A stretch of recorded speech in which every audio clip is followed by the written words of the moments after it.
So now for our discussion on polar coordinates.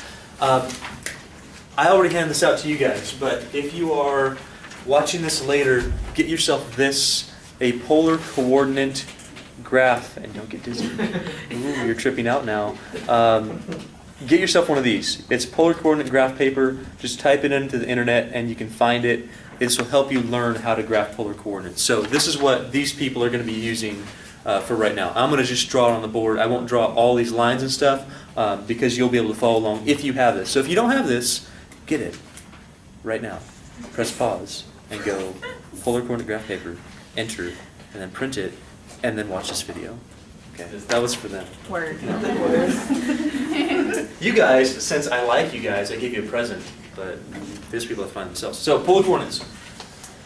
This is a way to represent curves with something other than rectangular coordinates. Now, we already learned about parametric, but sometimes it's easier, nicer, or more relevant to use polar coordinates. And I'm going to show you how to do that. So it's just a different way to represent curves without x's and y's, with something a little different. Here's how it works. It's going to look really similar to a lot of trigonometry you've done because, hey, polar coordinates deals with angles. It's going to be based on a lot of trigonometry. So here it goes. Polar coordinates. Polar coordinates look like this. We start with something called the polar axis.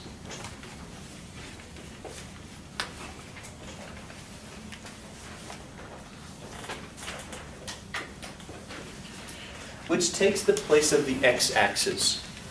And then we have this point O, which is our origin. So we have O, the origin or the pole. We got the polar axis. This is always going to be our initial side, like where we start our angle, we start our motion. So we start here at the polar axis, and then we're going to go up or we're going to go down angularly around the pole. Does that make sense? The pole is our origin. It should be very similar to drawing any angle that you have ever drawn. So we're going to start the polar axis and we're going to go up or we're going to go down with an angle theta. So we're going to go up and we'll have this other side. Now, what's different about polar coordinates is it's not just an angle. You don't go forever with a ray, a segment of a line. You actually stop. You have this terminal point. What that P is defined by r theta, where r is the length of that segment and theta is the angle in relation to your polar axis. So theta gives us our angle. Bless you. P is some point. And R is the distance from O, your origin, your pole, and P, your point.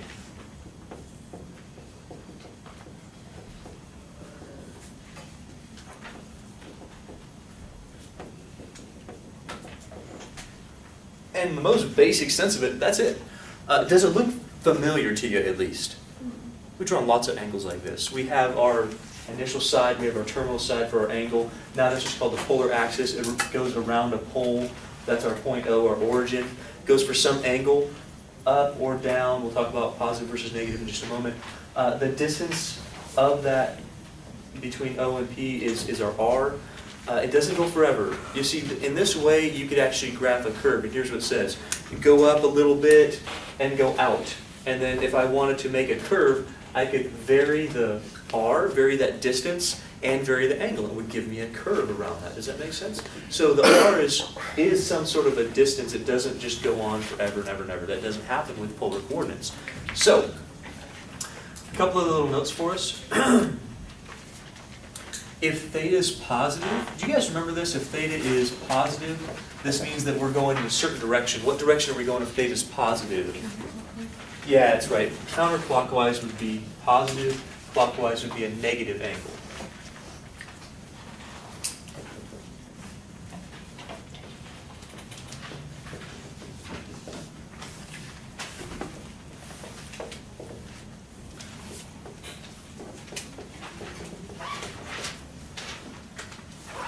Also, it's interesting, but your distance r can be positive or r can be negative as well. And I'll talk about that in just a moment.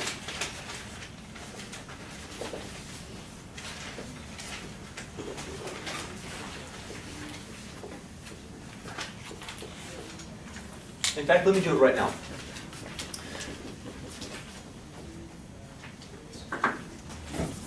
If r is positive, then how your angles look is this. Listen carefully, because we're going to do a few examples, but I want you to really get it. If r is positive, then what we would do is we'd have our polar axis, and we'd have some sort of an angle, theta. Let's assume it's a positive angle, it's going counterclockwise. If r is positive, we get that look to it. We just get, okay, you use your angle, and r is positive, that's where your side actually is. Are you with me on this one? It's just like what we started. Compare that to this. If r, and this would be some point r comma theta. Notice how your coordinates are no longer in terms of x and y. Your coordinates are given by the length of your ray, or sorry, the length of your line segment, and the angle that it's creating with the polar axis. Does that make sense to you? So it's not x and y, it's, hey, how long the segment is and where the angle is in relation to your initial side, your polar axis. Now, if r is negative, here's how it works. You'll still use your theta. You'll still use your angle. If it's positive, we'll go clockwise. If it's, counterclockwise. If it's negative, we'll go clockwise. You'll still use that. This would be where your point would be if you had a positive r. If you have a negative r, then here's what you do. You use that angle, you find where that point is, and then you reflect that about the origin. So basically you go, okay, well, it's not over here. This would be a positive r. A negative r goes 180 degrees in the opposite direction for the same length.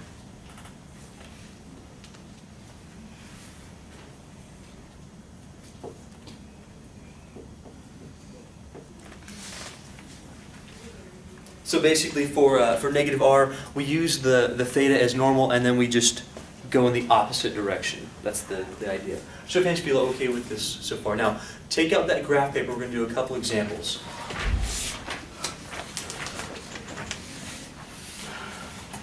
So just to get really used to this, we'll go through maybe 3, 4, 5 examples, whatever, so we feel comfortable. Let's start with something real simple. We're going to start with 1, comma 2 pi over 3. Now, just to get started, we got to be used to naming what these coordinates are. They're not x's and y's. What's the 1 giving you right here? It's giving the length. So I want you to look at your graph paper. If you look at it, there's some circles, right? There's some circles in your graph paper. There's one little circle, and then there's another one. There's another one that keeps going out and out. I see 1, 2, 3, 4. I count 5 concentric circles. Did you guys see that too? Uh-huh. So if you have 5 concentric circles, the distance of that first circle, that would be a unit of 1. And then the second would be a unit of 2, and then 3, and then 4, and then 5. So if r is 1, you're not going to graph the entire length of your circle. You just go to the first little concentric circle, and that would be your r. Make sense? Now, I can't show that because I don't have this on the board. But what we do here is we say, okay, well, if you have this on your circles, you don't need this. This is a rectangular coordinate system. I'm doing this just for the sake of quadrants, okay? So we see where the quadrants are. So really, this doesn't have to be here, and this doesn't have to be here, and neither does this one. The idea is your x-axis is like your polar axis. Your origin is still your origin. Now, what's my r again, everybody? 1. What's my theta? 2 pi over. Is it positive or negative? So positive means I'm going to be going Up. counterclockwise until I reach 2 pi over 3. So on your, it's like a unit circle, just has more units to it. So go to 2 pi over 3. Is 2 pi over 3 in the first quadrant? No. Is it in the second quadrant? Yes. Yeah. So we'd say, okay, well, 2 pi over 3 is roughly, let's see, pi over 3, roughly right here, like that.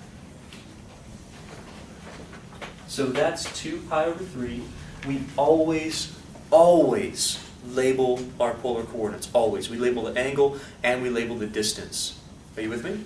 Always label it. So, now, we've done the angle, but that's only half the battle, okay? We've just done the angle, now we gotta do the length of our segment. How long should this R be? 1. So I'm not gonna go forever. I'm going to just go to, for you guys, it's gonna be on that first little circle. And that's where our point is. Show of hands if you're okay with that. And this, we label it as 1 comma 2 pi over 3. That way we have an angle of positive 2 pi over 3 counterclockwise, we have a length of 1. So far so good? Okay, let's do some more. Let's do 3 comma negative pi over 4.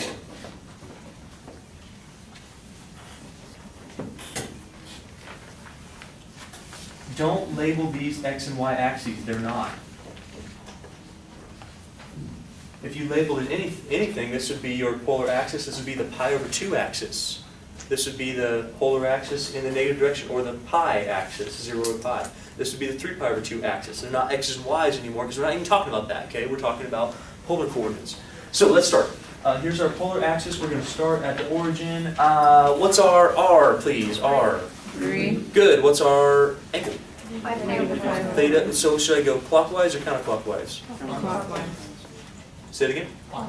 Clockwise from here, that would be this way. If this is negative pi over 2, then negative pi over 4, and it should be on your graph, right? Negative pi over 4, just, well, it doesn't say, it might not say negative pi over 4. It might say, what is it?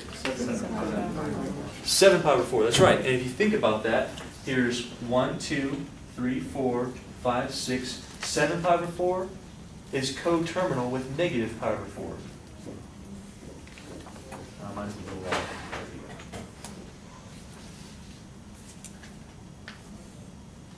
Okay, we're going to label it. We got to label it correctly. The angle is going negatively, and it's negative pi over 4. How long do I make my segment here? How long is that?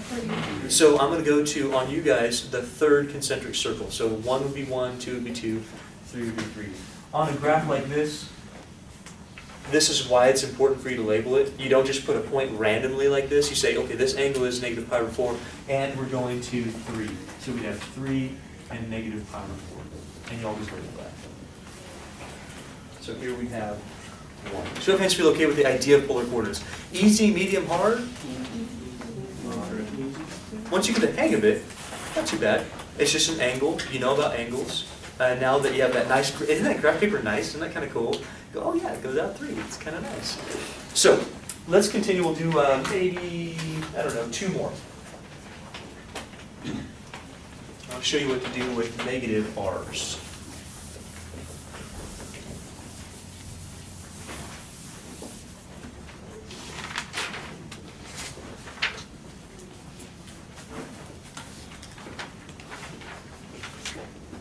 Okay, how about this one?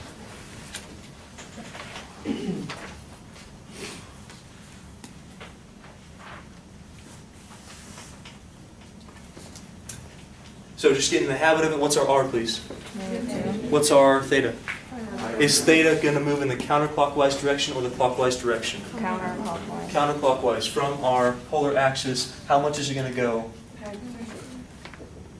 Up or down? Okay, that is counterclockwise. Pi over 3 is right about there. So we're going to label it positive pi over 3. Now here's the deal.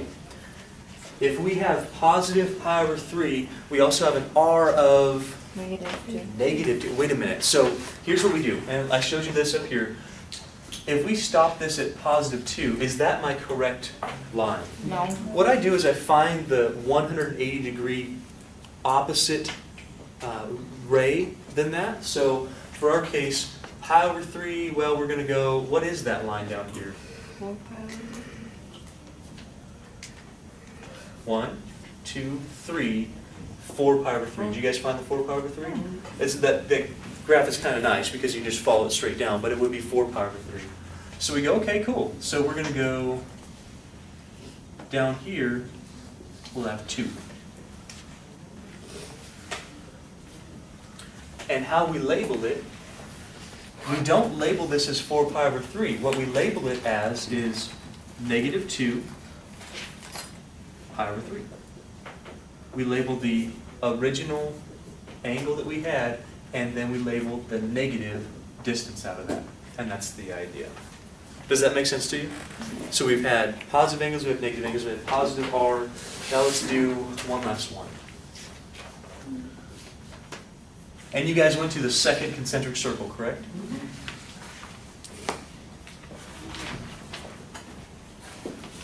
Okay. What direction am I going? Am I going to go in the clockwise direction or the counterclockwise direction? Quickly. Say it again. What is it? Clockwise. Okay. How far am I going? 1. Okay, that was a very ambiguous question. On my angle, how Okay. far am I going? 3. So this is 1 full circle. 1 pi. This is 2 pi. This is 3. So when I do this, you're going to have to show that. You go, okay, here's 1 pi, 2 pi, 3 pi. We label that 3 pi in the negative direction. So negative 3 pi. The direction matters here. Now, how far out are we going to go? 1. So you're going to go to your first concentric circle and label that 1. And this is the point 1 comma negative 3 pi in terms of polar coordinates. Okay, I want to make sure that you guys are okay with that so far. Okay, that's pretty much everybody. You guys over here, are we okay with it? So you know how angles work? Positive angles mean counterclockwise, negative angles mean clockwise. Positive R's mean you just go wherever you're at that certain distance, so 1 or 2 or 3 or 4. Negative R's mean that you go the correct angle and then you just make it opposite on the opposite line from that. Have I explained this well enough for you guys to understand it? Okay, now I want to give you something a little bit different. I want to start switching between polar coordinates and rectangular coordinates, and between rectangular coordinates and polar coordinates. So I'm going to show you how to do it. Super not that hard, okay? Not hard at all, provided you understand what's going on these polar coordinates. So if we're to draw one of these, if we just draw some general polar coordinate, we'll have an R, we'll have a point, we have a polar axis, and we've got an angle. Now our idea is, let's translate between polar coordinates and rectangular coordinates. If we do it, well, every rectangular coordinate in the world has an x component and a y component, doesn't it? Well, if we want to make an x component, here's our origin, where we start. Our x component's going to be in which direction? Up, down, or left, right? And it's going to go over to however far that point is right there. Does that make sense? And that would be our x component. And our y component would be, well, how far we rise from here to here. Well, that would be, I kind of messed a little bit up. That would be our y component. Does that look familiar to you? What angle is that? 90 degrees. We drop a perpendicular. Well, now can we come up with some relationships with this angle and the triangle? Hello, what class is that all about? You've taken trigonometry, so some simple, basic trigonometry lets us convert between polar and rectangular coordinates, and here's how it works.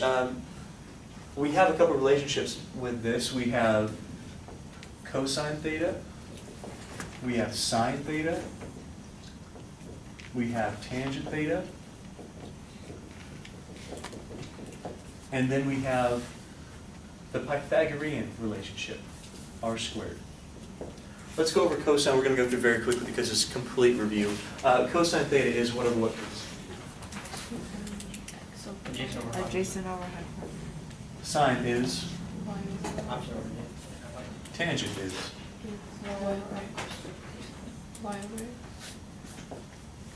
R squared. Pythagorean, r squared. X squared plus y squared.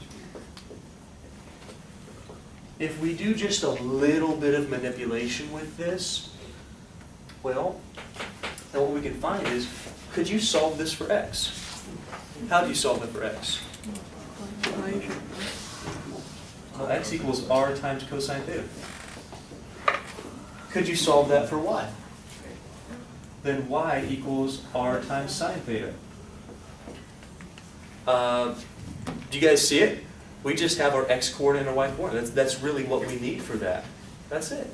Now, a couple other things we're going to use. We're going to use tangent equals y over x. We're also going to use this Pythagorean identity a lot. So I'm going to write those, well, we already have them written down, but this is another thing that we have. So I'll write it twice. R squared equals x squared plus y squared. These things are what we use to go between polar and rectangular coordinates. Now let's give this a try. So let's say I give you 4 comma pi over 6. What have I given you? Have I given you rectangular coordinates? Have I given you polar coordinates? Polar. What gives it away?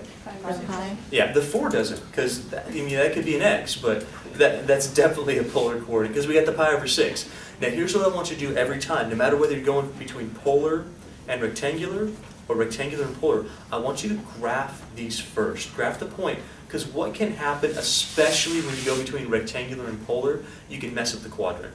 And so I want you to make sure these points end up in the correct quadrants. Okie dokie. So let's graph that. We're going to do it very quickly. Graph all these really quick. You can do it on your graph paper. You can do it just right now like I'm doing. Pi over 6. You guys know where pi over 6 is? Is it up or down? Counterclockwise or clockwise?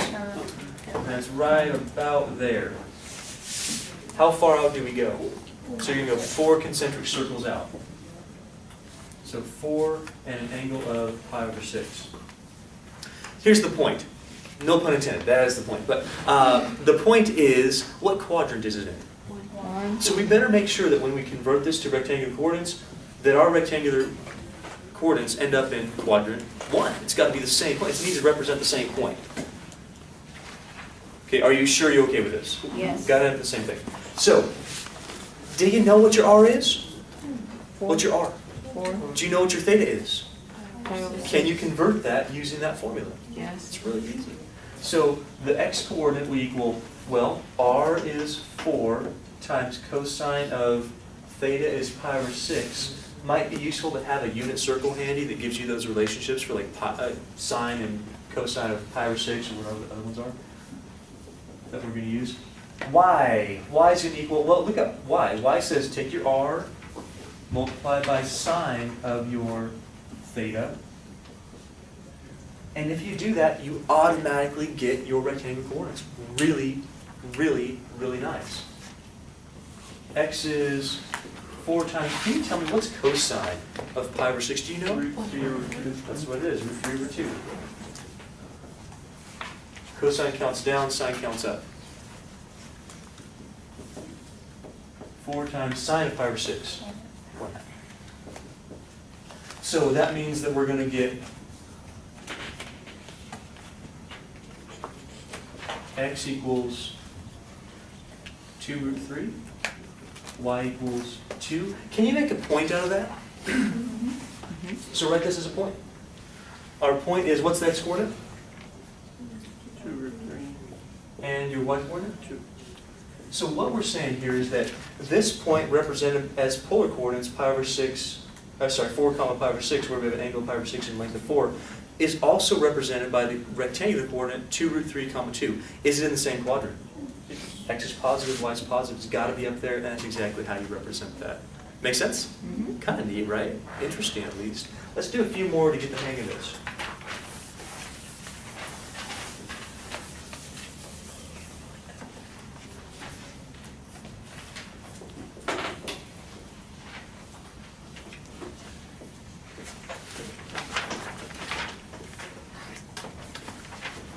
Okay, we're going to change this. What have I given you? Have I given you rectangular? Have I given you polar? What have I given you? Polar. Sure, what tells you? Pi over 4. Yeah, it's an angle. Okay, so let's go ahead and we're going to change these into rectangular. I want you guys to do it. So all we need to do is identify the R, identify the theta, and use these two formulas. X is given by this. That's X coordinate. Y is given by that. That's a Y coordinate. Go for it. What should the first thing you be, well, what should you do first? Graph it.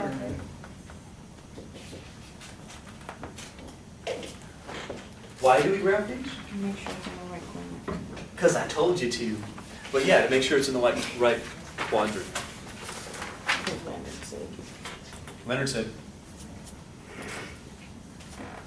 Forget Simon. yeah.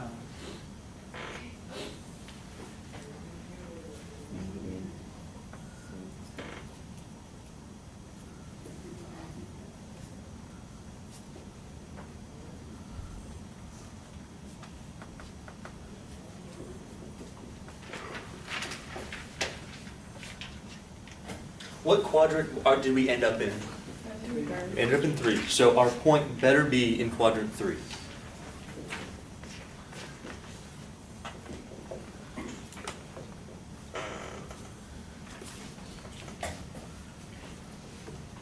So we go, okay, well, wait a minute. X is r cosine theta, so x is negative square root 2 times cosine pi over 4. Don't get these two things confused. X is with cosine, y is with sine.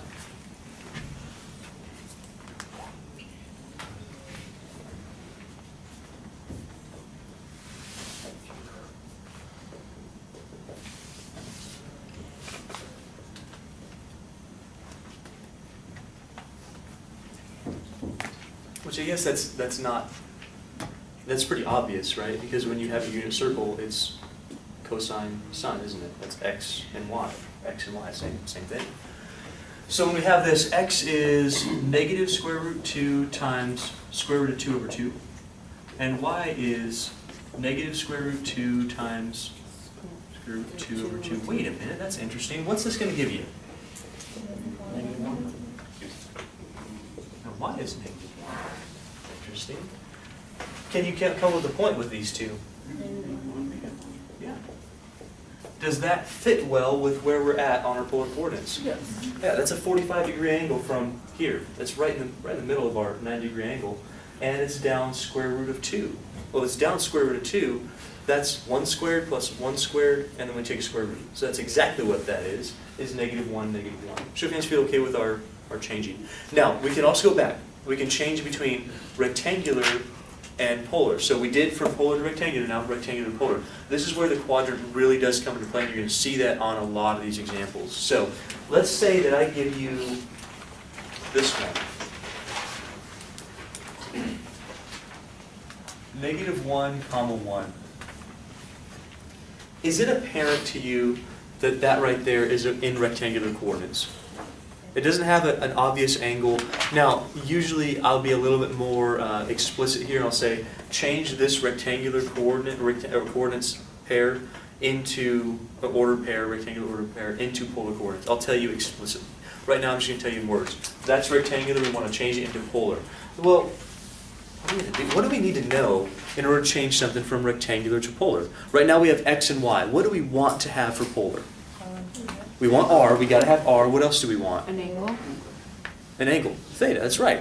Well, you know what? Two of these things are going to give that to us. And it's not going to be very nice to use these, because this has both of our unknowns in it, doesn't it? That has both of our unknowns in it. But this one has both of the things that we know in it, doesn't it? This one has both of the things that we know in it. So to go from polar to rectangular, we use these two. That's why I have them listed. To go from rectangular to polar, we use the other two. Does that make sense to you? I'll show you exactly how that works right now. So, r squared. R squared equals x squared plus y squared. So in our case, we know x and we know y, so let's do it. R squared is going to be what, please? 1 squared plus Which equals? 1 or 2. Okay. Okay, how about r? R equals what? That's right, square root of 2. Now, kind of, and here's where it works. You see how when we do a square root, you typically put a plus or a minus? Okay, we're going to omit the plus or the minus, but that's what can mess up your quadrant, is because we get that right there. So we're going to take care of the correct quadrant with our angle. We're always going to try to make a positive angle. We're always going to try to make it be in the correct quadrant. But why this screws up is because when you take a square root, we typically omit the negative here. Does that make sense to you? You understand why we can mess this up? Okay, so r is square root of 2. That's nice. We know how long this line segment's going to be. What's the other thing we got to find? Theta. So here's part number 1. Here's part number 2. If tangent theta equals y over x, and again, the reason why I'm using tangent right now is because it relates the two pieces we know. We know x and we know y. We didn't know r to start with. We didn't know r to start with. So if we know x and y, then tan theta equals, what's our y? Yeah, let's get these ones right. 1 over, so that's going to be negative. What's tan theta equals -1? What's the angle going to be there? Do you know?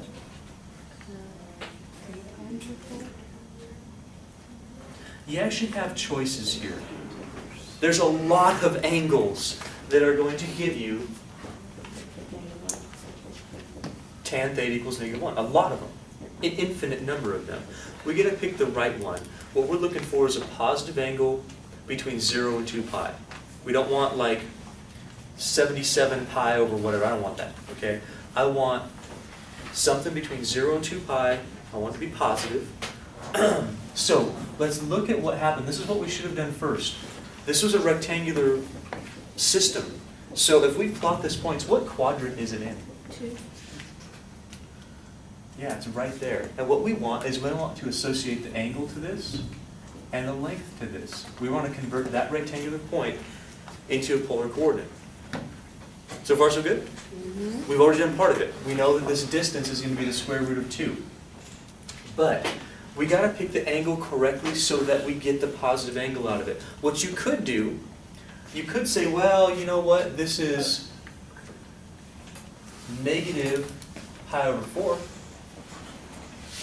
That would give that to you, but then you'd have to use the negative square root of 2 to get there. Do you guys see what I'm talking about? Since we avoided the negative square root of 2, we can't use the negative pi over 4. That's not going to do that. So if ever you get the negative angle, like, man, that's in the wrong quadrant, just add pi to it for tangent, and it's going to make it in the correct quadrant. So for us, we think about this first. This is why we graph it first, to make sure you have the correct quadrant. So if you understand that idea, you've got to have the correct quadrant. So plot your rectangulars first, and then start looking for your angle.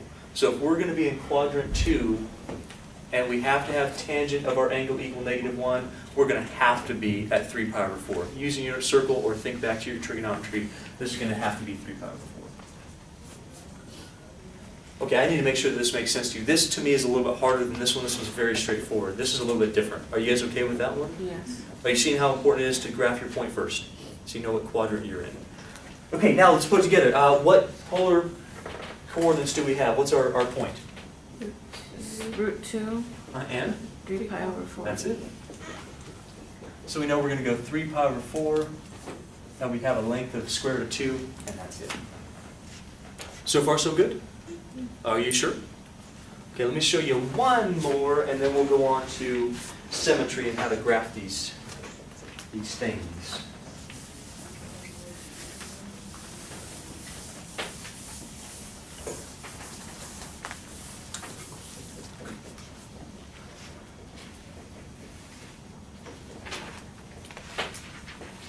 So I'll give you a rectangular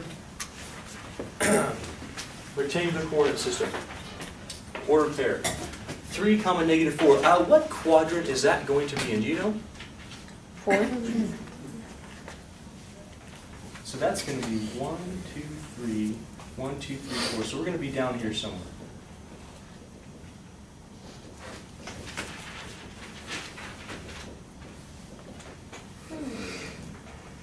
What we want is that distance and this angle. So far, so good? Mm-hmm. Let's do it. Why don't you guys go through it? I want you to find at least the R. Go ahead and find the R right now.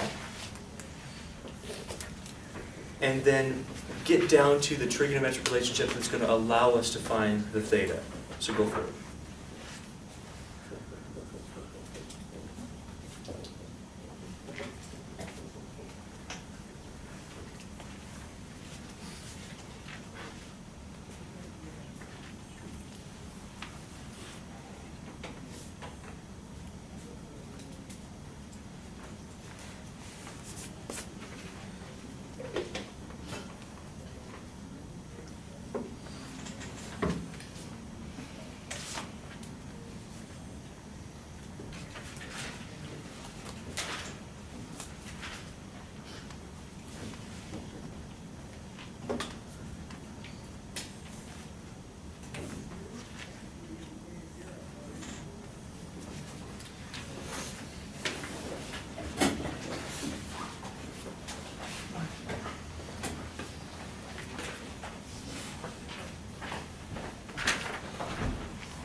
let's see, x squared,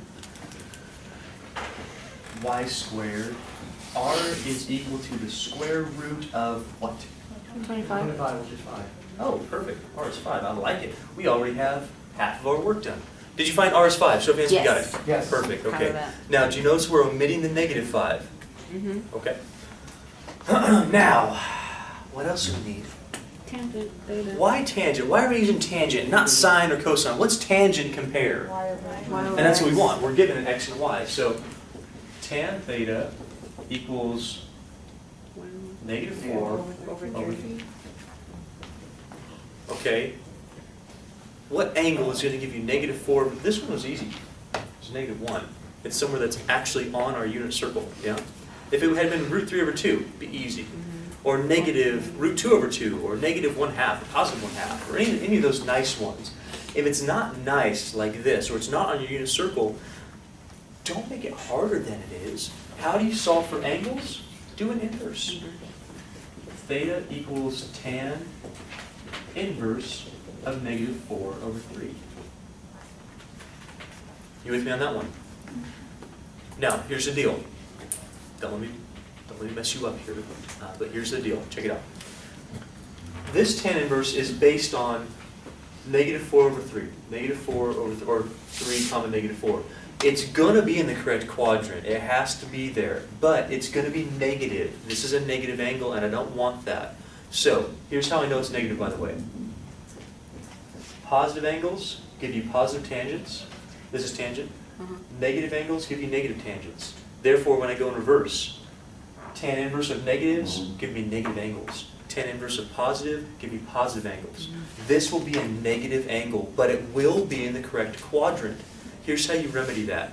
If you have something that's in the correct quadrant but it's negative, add a full circle to it. Just add 2 pi and it will make it positive.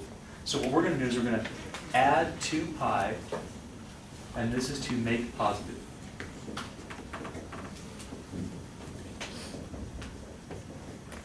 So now we have it. Our r is 5.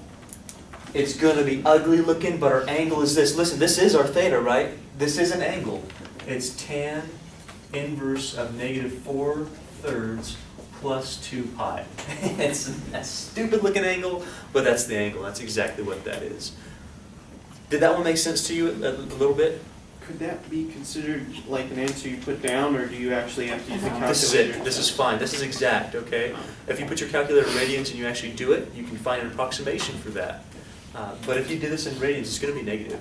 It's going to be a negative angle. We want just to add 2 pi to that, or 6.28, roughly, on your calculator. And then you get that, whatever that is in radians.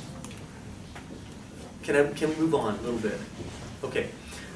What I want to do now, that's the last thing we'll do today.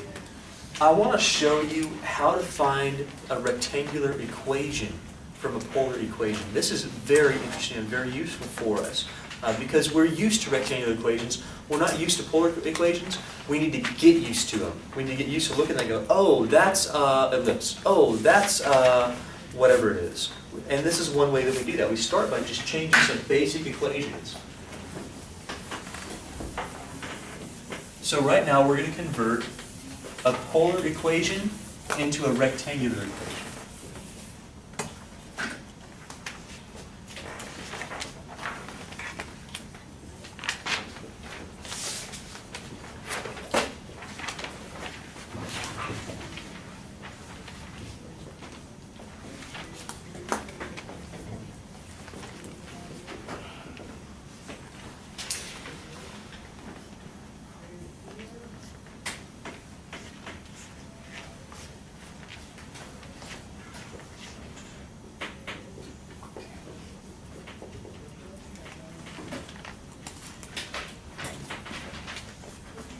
Now here's the deal.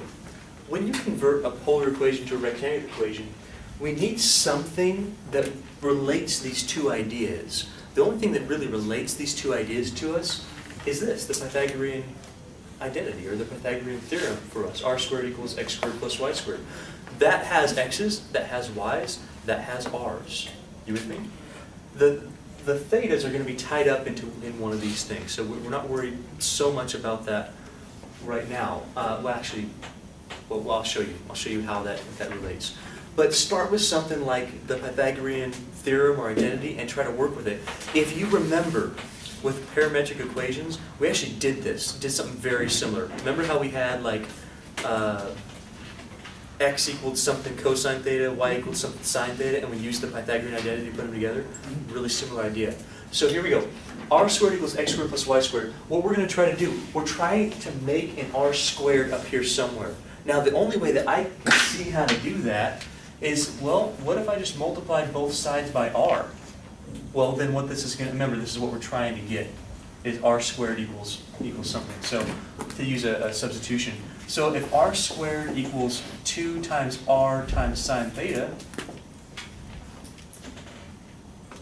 well, this is great. If we have an r squared, now we can make a substitution to change the r squared into something in terms of x and y. Remember, a polar equation has r's and thetas, right? Rectangular equations don't. They have x's and y's. So if I can find an r squared somewhere in there, how much is r squared equal to?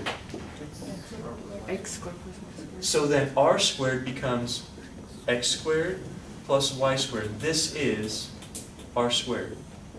I'll do one more step in a moment. Quick show of hands if you're okay with that so far.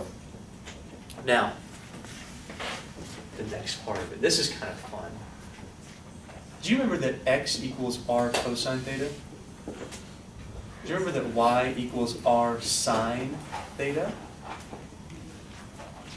Remember that? We had it up here a while back. Which one of these do you see in our equation right now? X and Y. I see x and y. This is great. I don't want to change it back, okay? I already had polar equation. I want rectangular. So what my goal here is, if I'm, listen, you need to get the goal. The goal is, if you have a polar and I want rectangular, I don't want r's. I don't want thetas. I want x's and I want y's. Does that make sense? So with our r, we go, let's just multiply both sides by r. We get an r squared. That's x squared, y squared. Hey, halfway done. On the right-hand side, we got r sine theta. Let's do it all at once. How much is r sine theta? Y. Because I asked you. Never too old to bring back that joke. Love that. Okay, yeah, you're exactly right. So this is x squared plus y squared. This is 2. Y. Good. 2 is there. This is This is 2. y. Very confidently said. I When like you're it. little, when you're like 7. Why? Why? Why? No. No. Because Yes. I said why. Hey, is everything in terms of x and y? Yes. You're done. That is a rectangular equation, isn't it? If it's all in terms of x and y, you're done. Now, do you know what it looks like? No. Can you make it into something you know what it looks like? Yes. Yes. So that practically you're done. In actuality, you can make it actually look like something. And I'm going to do this for you so that you see what's going on. I'm going to go move kind of quickly through it. But here's the idea. Did I explain it well enough for you guys to see that between polar and rectangular, you want to get rid of r's and thetas. You want to get x's and y's. Square both sides if you have just an r. Hey, that's x squared, y squared. Bless you. R sine theta is y. R cosine theta, that's x. We can put that in there. So, here we go. Let's say I get everything, so basically we're done, but But not done. we can do more. If I get everything to one side, I end up getting x squared plus y squared minus 2y equals 0. Yes, no? If I complete the square, I get x squared plus y squared minus 2y. Take half this number, square it, add it to both sides. Remember completing the square? Yes. That's now a perfect square trinomial. X squared plus y minus 1. This is half this number. That's how you complete the square. I don't have time to explain how to do that. You should know how to complete the square. But once we do, we now have x squared plus y minus 1 squared equals 1. And oh my gosh, holy cow, that's something that we should know what that is. What shape is that in terms of a rectangular equation? It's a circle. Everybody, what is the radius of the circle? Remember, this is the radius squared. Can you find the center of this circle? 0. 0, nothing's being added, subtracted, 0 and, that's opposite of what you want to say it is, 0 and 1, the center 0, 1. So this is really a circle. The center is at 0, 1, the radius is 1. Could you graph it? Just go to 0, 1 for the center, go up 1, left 1, right 1, down 1, make a circle, and that's exactly what that thing is going to look like.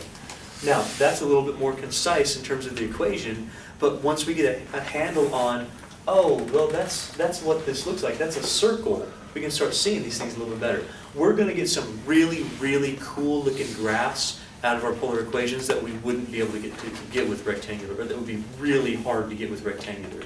Because with rectangular, you have these problems with not being functions. Now, that's not obviously not a function, it's a circle.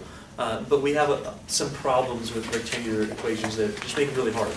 So with polar, we're going to learn how to graph next time. We'll learn about symmetry, and then we'll learn how to use that to our advantage. With me? Did I explain it well enough today for you? Okay. We're going to graph some of these polar equations, and what I put on the board here is a way that you can eliminate a lot of the work here. So we have symmetry. You'll remember from like your rectangular equations that we can have even functions, we can have odd functions, we have functions that are symmetrical about, well, the x and y axis, like I said, and about the origin. We have the same thing with polar equations. So here's how you determine that. If you can so suppose we have some function r equals f of theta. So what that means that we have a polar equation here. If you can take and plug in negative theta and it gives you back your original function, that means that this polar equation is going to be symmetric about the polar axis. The polar axis is the one that goes this way. It's the one where we start. We talked about that last time. So it's going to be your x-axis. So it's just going to be flippy-floppy across that axis. Does that make sense? Now, if we plug in, and this is a little weird, but if you plug in pi minus theta and it gives us back our original function, that means that we're symmetric about the pi equals 2 axis. So theta equals pi over 2. That is this one. Pi over 2 goes this way. Remember that from our unit circle and from our polar graphs that we did? This way. So it's flippy-floppy across kind of the y-axis here. That's the idea. If we have this one, which I don't know that we're going to get to use that very often, but if we have, when you plug in theta plus pi, it gives you negative of our original function, that means that we're symmetric about the origin. You could take it, rotate it 180 degrees, and that's the same exact symmetry that we're talking about. Show of hands feel okay with this. Now I'm going to show you how to use it right now. So simple example, not a hard one. I just want to show you one idea of symmetry. I'll show you how to graph these, then I'll kind of extend this concept. So let's say that we have this equation, r equals 1 plus cosine theta. R equals 1 plus cosine theta. First thing, look for any symmetry. Well, actually, you know what the first thing? Make sure it's a polar equation. Is that a polar equation? How can you tell it's polar? That's right. Are there any x's or y's? No x's or y's. And there's r and theta. That means you got a polar equation here. After you determine it's a polar equation, because sometimes we're going to have to convert it into polar equations, and that can be kind of tricky. I'll show you how to do that in one of these examples. Next thing we check for any symmetry. So here's how you check for symmetry. Check for this one first, go in this order. So here's our symmetry. Let's suppose I have f of theta. Well, f of theta is 1 plus cosine theta. We know this because r is a function of theta, so f of theta equals just that function. So set your f of theta equal to your equation, 1 plus, with the right side of your equation, 1 plus cosine theta. Now, how symmetry works is you take negative theta, or you take pi minus theta, or you take theta plus pi, and you plug it into your equation. You plug it in here. So we're going to say, all right, well, f of negative theta then is 1 plus cosine of negative theta. Quick head nod if you're okay, you understand the concept here. So here's what we're checking for. We're saying, hey, if I plug in negative theta, is it going to give me the same thing as when I plug in positive theta? Because if it is, that's symmetric about the x-axis, the polar axis here. Make sense? Mm-hmm. So what we've done is said, okay, what we're trying to see is, does this give me this? If it does, then these two things are equal. Well, this is going to require you to use some identities. So in our case, 1 plus cosine of negative theta, if you know this identity, cosine of negative theta is the same as cosine positive theta. Because if you think of cosine, cosine's an even function. It's symmetric about the y. So you remember that when it goes this way, it's symmetric. You fold it over on itself. Well, what that means is that cosine negative theta is the same as cosine theta. If you want to look up that identity, it's in there. It's there. Well, now check it out. Is this the same as what we started with? Yeah. So what that says is that f of theta, right here, is the same thing as f of negative theta. Therefore, this says, and you're going to state this out, this says that this is symmetric about the polar axis.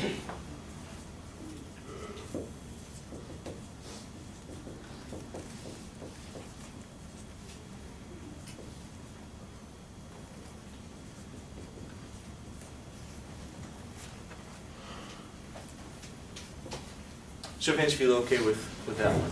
Now, we could stop there or we could check for more symmetry. I'm going to stop there because I know it's not going to satisfy these other two.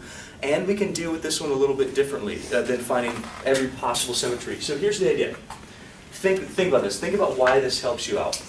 If you know that something's symmetric about your x-axis, your polar axis, then if we can find this half, we automatically find this half. Does that make sense? So what we're going to do is we're just going to plug in the angles from 0 to pi. Because if we can plug in from 0 to pi, then we can find out pi to 2 pi. Make sense?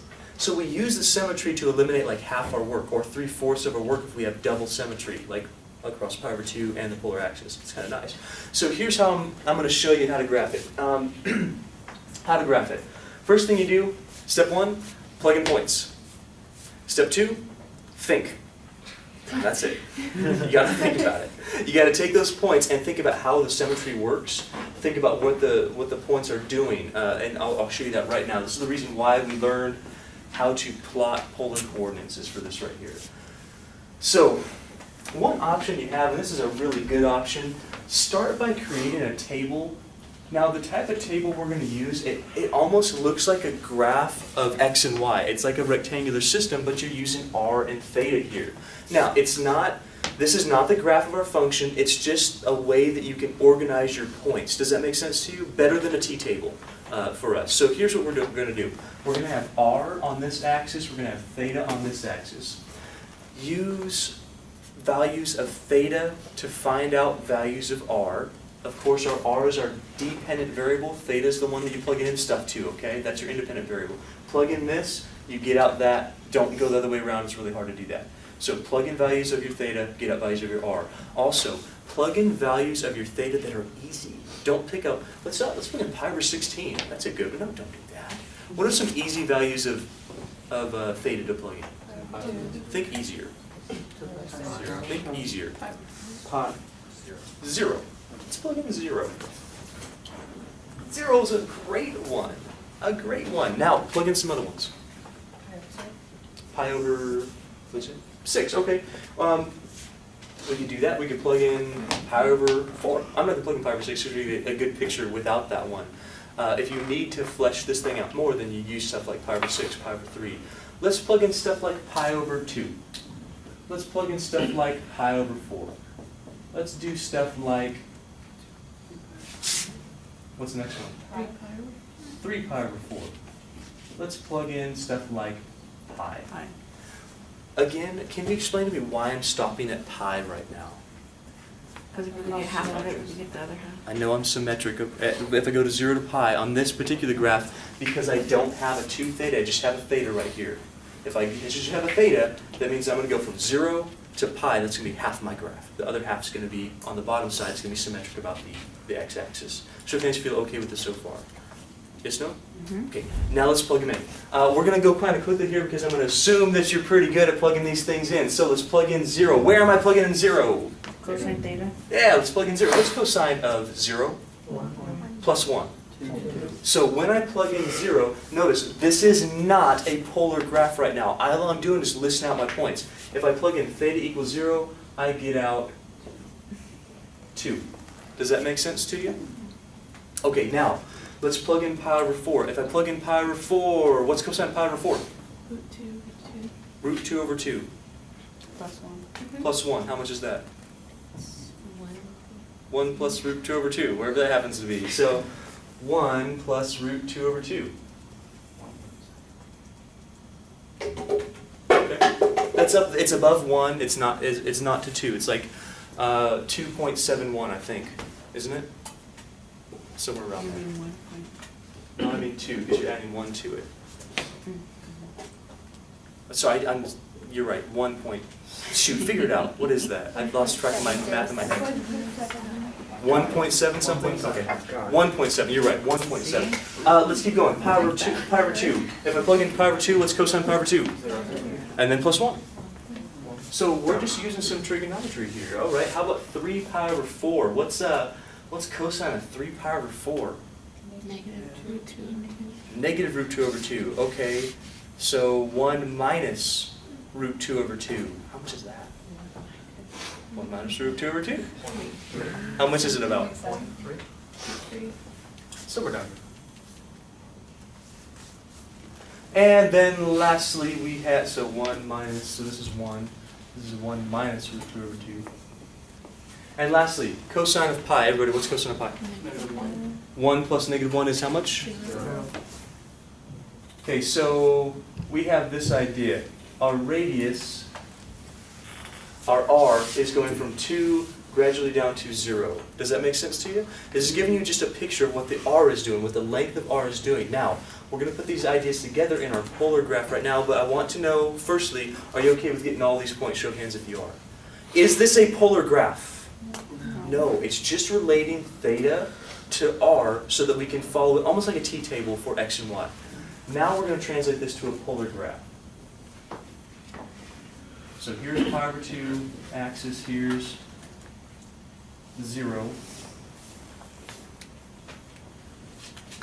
So here we go. Hey, when our angle is 0, what's our r when our angle is 0? 2. So at angle 0, where is angle 0? Where is it?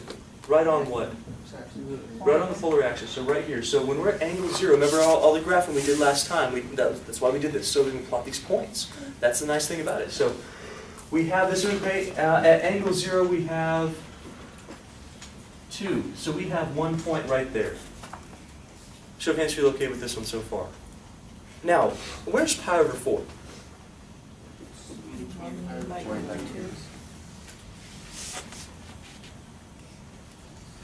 So that's pi over 4. What's our r value at pi over 4? 1 plus 2. About 1.7 or so. So here's what we're going to do. We're going to imagine this is 1.7. Our point should be right there. So just take that idea and move it up on that line. Does that make sense to you? Are you sure? I don't want to lose you here. I want to make sure that you're okay with it. Do you get how we're taking these values and we're just now putting them on this graph? It's just a different way to think about it. This was angle 0, you had 2. Hey, angle 0, I have 2. Angle of pi over 4, I have 1.7. Angle of pi over 4, I have 1.7. It's going to be less than this distance by just a little bit. So far, so good? Now, we go to the next one. At pi over 2, what's our r? 1. Well, that's an easy one. At pi over 2,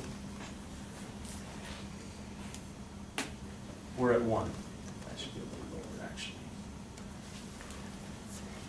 Okay. Now, at 3 pi over 4, where's 3 pi over 4? Yeah, it's right here. How much are we at 3 pi over 4? 1 minus. So think about how much that is with a calculator or something. Plug in 1 minus root 2 over 2. Get an approximation. It's about 0.3. Yeah. So check it out. Here's your scale, correct? So if we have 0.3, it's about right there. And lastly, when I plug in pi, so I'm going, when I plug in pi, what's my r? 0. That means I'm at the origin. Okay, I really need to make sure that you are okay with this. Do you see that at 0 we're at 2? Angle of 0 we're at 2. Angle of pi over 4 we're at 1.7, roughly. Pi over 2, we're at about 1. Well, actually, exactly 1. At root 3 pi over 4, we're at 0.3. At pi, we're at 0. Oh, wait, we're at 0. So, yeah, it has an angle, but it has no distance there. We're right at the origin, right at the pole. Honestly, you guys feel okay with that one? Now, we use this idea, this idea of, well, R is shrinking as we're going down to graph this. So does it look like R is going to shrink? The R shrinking means that these points are going to always get closer and closer and closer to our pole, because we always start here. So how this is going to look, it's not going to do weird things. Because if it did weird things, our R would be shrinking and expanding, and shrinking, and it's not doing that. Our R is constantly shrinking, constantly decreasing. What this looks like is almost like the start of a spiral. Like that. That's how that looks. It's kind of cool, right? Now, what else do we know about this?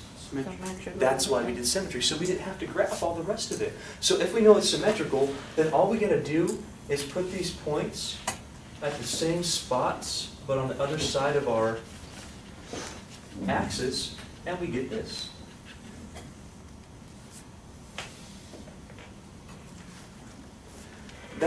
Does anybody know what that's called, actually? What's it look like if you turn your head to the side? A heart? Actually, it kind of looks like a butt, but it's not called the it's not called the buddyoid. It looks like a heart, so they call it the cardioid. This is called the cardioid right here, and it kind of does look like a butt, though, doesn't it? It's horrible. I always thought like it should be the buddyoid, but it's a cardioid because it looks like a heart. I told you you're going to draw some pretty pictures today. Show of hands, feel okay with this one. That's the idea. Find out if it's polar equation or not. If it is, great. If it's not, make it a polar equation. After that, find out your symmetry. You could have 3 types of symmetry, as I've talked about over here. After you find your symmetry, use it. So don't be doing more work than you have to. Here, if I know it's symmetric about the polar axis, I'm going to go from 0 to pi, no problem. Just flippy-floppy right over the polar axis, and we have ourselves our graph. So far, so good? Okay, we're going to continue this. Are there any questions before we continue? Am I going too fast, or am I explaining it well enough for you? Okay. So, let's do it.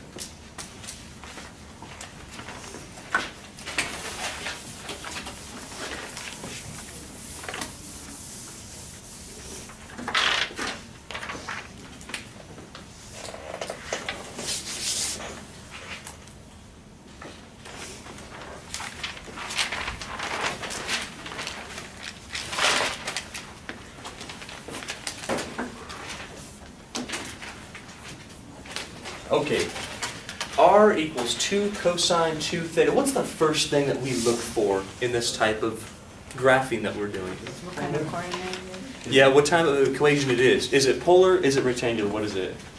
It's polar right now. Is it easy to tell for you? Yes. Should be pretty easy. There's no x's, no y's. It's just r and theta. So that's nice. It's very concise too, right? I mean, it's kind of weird that concise of a graph can give us such a complex picture. It's kind of cool. So now that we've determined that this is a polar equation, what's the next thing that we're going to do? Say what? Find symmetry? Are we going to start plugging in points right now? No. That's a bad idea because we don't even know our symmetry. We don't even know what points to plug in. So let's start plugging in some points. I'm sorry. That was a bad. I said that the wrong way. So we can't start plugging in some points. If I said plug in some points, we need to find symmetry so we know what points to plug in. Let's do our symmetry. Let's start with the same one. Let's start with. We know that f of theta is 2 cosine 2 theta. Let's think about f of negative theta. F of negative theta. What's the only thing that's going to change? The theta. So this would be 2 cosine 2 times negative theta. Well, if you look at that, 2 times negative theta is negative 2 theta. Now, you guys tell me, how much is cosine of negative 2 theta equal to according to the identity that we just used? What is it? It says here that cosine negative theta is the same as cosine theta. Therefore, cosine negative 2 theta is the same thing as cosine 2 theta. Does that show you any symmetry in this problem right now? Yes. Look at how this, when I plugged in negative theta, gives us the same thing what we started with. Gives us our original function back. Right now, what's that say? How is that symmetrical? over the x-axis. Very good. We're not going to call it the x-axis, we're going to call it the Polar. polar axis. So this is symmetric about the polar axis. Honest show of hands if you do understand why. Guys in the middle, are we okay with that one? Yes, no? Or are we iffy? If we plug in negative theta, and it works out that when we plug in negative theta, it gives us positive, the same function with positive theta back again. If it gives us the same thing back again, we're symmetric about the polar axis. So that's what we try. We plug in negative theta. Hey, look at that. It's the same thing, but with negative theta. Now, the question becomes, is cosine of negative 2 theta the same thing as cosine of positive 2 theta? It is by our identity. We know that about cosine. If I plug in 1 theta or a negative of that same angle, I'm going to get the same thing out. So we say, all right, well, when I plugged in the negative theta, ultimately it gave us back our original function. What that says is that we're symmetric about the polar axis. That's all we're saying right now. Now, let's try another one. I want to show you this one. Let's start from the beginning. So f of theta is 2 cosine 2 theta. Let's now plug in pi minus theta. I want to see if this thing is symmetric about the y-axis. Only we call it the theta equals pi over 2 line. Let's see. So if I plug in that, what's this going to look like? What's going to be there? 2's going to be there. Okay, 2, and then what? Definitely going to be there, and then what? 2's still going to be there. Now what's going to be here? Oh, I like how you said parentheses. You see why the parentheses are so important here. Because if I have 2 theta and I plug in pi minus theta, that 2 is going to do what? Distribute. So this is going to become 2 cosine 2 pi minus 2 theta. Quick head nod if you're okay with that so far. Just some trigonometry that we're going through right now. So you okay with a little substitution? This just goes in place of our theta. So if I go from here to here, the only thing that's changing is my theta becomes pi minus theta. All right, let's distribute that. Not a problem. Let's use an identity here. We're going to have to split this up because right now I have no idea what that thing looks like at all. I don't know what to do, and I don't know if it's the same as that. Remember, I'm ultimately trying to get back to see whether it's the same as this thing or not. Does that make sense? You sure? Okay, so let's use an identity. Maybe like the subtraction identity for cosine of 2 angles getting subtracted. So what that is 2, I'm going to pull that 2 out because we're going to have a subtraction identity here. We have cosine 2 pi times cosine 2 theta minus sine 2 pi times sine of 2 theta.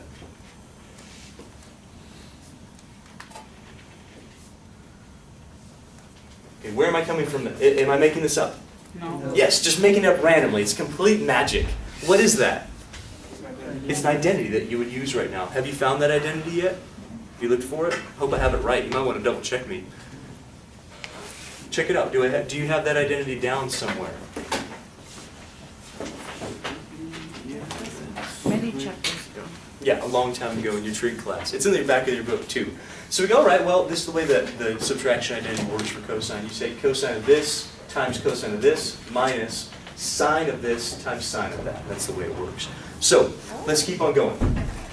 Can you tell me how much, this is the fun part, because we get to actually use some other identities to make parts of this just disappear. How much is cosine of 2 pi?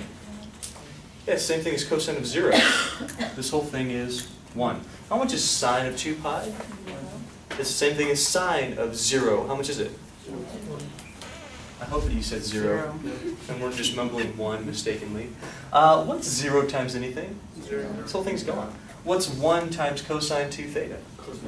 So this is 2 times cosine 2 theta minus, oh, wait a minute.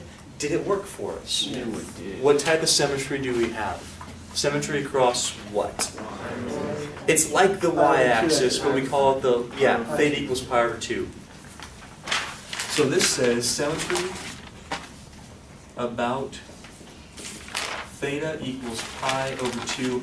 Yeah, it's like the y-axis. It's basically the horizontal axis from here and the vertical axis from here. Quick show of hands if you feel okay with that one. That was a lot more advanced than the previous ones, okay? These are easy. When you just plug in negative theta, it's pretty easy to see that right away. Either you have it or you don't. This takes a little bit more work, because when you do pi minus theta, you're going to have some sort of subtraction identity. If you did, you know what, I erased it, but if you did theta plus pi, you're going to have some sort of addition identity, depending on whether you have sine or whether you have cosine about that. Does that make sense to you? So you're going to have one of these identities here. Not such a big deal if you know it. So we distribute our 2, okay. Then we separate this by their subtraction identity, cosine and cosine, minus sine and sine. Hey, that goes to 0, not a problem. That goes to 1. 1 times anything gives you that anything back times 2. We have 2 times cosine 2 theta. And that, because this is exactly what we started with, says that we're symmetric about theta equals pi over 2. So far, so good? Now, we know that this is symmetric about the x-axis, The y. polar axis, and the y-axis. Theta equals pi over 2. What that means is that we only need to go from 0 to where? Pi over 2. We're going to do that. We're going to go from 0 to pi over 2, because if we do that, the rest of it's going to be symmetric, and then symmetric will go flippy-floppy. Make sense? Got my son's screen. I got my flippy-floppies. Wow. On a boat? No? Yeah. Yeah. T-Pain. I was on sailing on a boat. Why aren't we checking to see if it's symmetric for the last one? So we don't need to, because if we have this and we have this, it's going to take care of both of them for us. So we don't need to worry about that one. I'll show you why in just a second. I do want to make sure that you are okay on the symmetry right now. Are you okay with the symmetry? Okay, then we're going to do the same thing that I just erased over here. We're going to draw our kind of a graphic organizer, saying here's our theta, here's our r, and finding out what those points are. It's almost like a t-table for these polar coordinates. So, we're going to plug this in. I want you to understand a couple things. I know I've said it already, but I want you to understand it. Do you understand why we're only going from 0 to pi over 2? Why? Is it symmetric on the polar axis? Sure, we get symmetry here and here. So we only need to go from 0 to pi over 2, because symmetry will take care of all the rest of it for us. So far, so good? Now, here's the interesting part. You see the 2 theta? Because we're going from 0 to pi over 2, it doesn't necessarily mean that our graph is only going to be between 0 and pi over 2. Our graph could be in other quadrants, but we get to use that symmetry from 0 to pi over 2 to our advantage. That's kind of nice. I'll show you that right now. Also, when you're plugging in points, plug in nice points for your particular equation. Don't be plugging in always the same points. I don't want to see always pi over 4, pi over 2, because sometimes that can be nice, all right? Plug in some nice ones here. I'm going to show you what I'm talking about. So, here's our theta.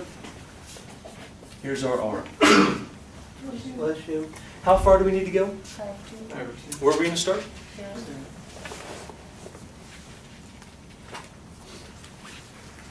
Now think about what we have. What we're going to have to do here is we're going to have to plug in our theta and multiply it by 2 and then do cosine of it. So give me a good point to plug in. 0 is great. Yeah, I already got 0. And I got pi over 2. Okay. Besides those 2 ones. Pi over 4 is a good one. Because if I do pi over 4 times 2, that gives me pi over 2. You with me? Do you know what cosine pi over 2 is? Then that's a good point. So we're going to plug in pi over 4. Give me another one. Pi over 6. Pi over 6. If I did pi over 6, it's going to give me pi over 3. I could do that one. I could also do pi over 8, maybe, if I wanted to. I chose pi over 8. Because if I do pi over 8, 2 times pi over 8 gives me pi over 4. And cosine of pi over 4, I can use that as well. So you can do either one of those. It's fine. But pick some nice points to plug in. Are you with me on that one? For instance, I probably wouldn't be doing things like, probably not pi over 3, because out of that quadrant, I don't want to deal with that. I want to deal with something that's within this range. Okie dokie. So if I did pi over 3, that would be 2 pi over 3. That's not within, it's going to be a little weird for our graphing. So pick some nice ones. I'm going to pick pi over 8. I'm going to pick 3 pi over 8.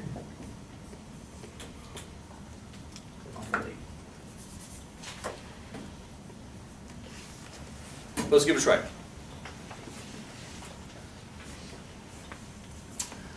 Let's plug in 0. Everybody do this with me. So remember that our r is equal to 2 cosine of 2 theta. What that means is we're plugging in our independent variable here of our theta. We're getting out our r, and that's just going to be our distance. We're just going to list them out right now. Plug in 0. What's 2 times 0?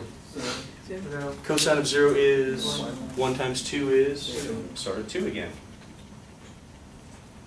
Let's plug in pi over 8. Remember that before you do the cosine, you got to multiply it by 2 in this case. What's 2 times pi over 8? Pi over 4. Okay, so if I have pi over 4, what's cosine of pi over 4? Times 2. Square root of 2, which is 1.7 about.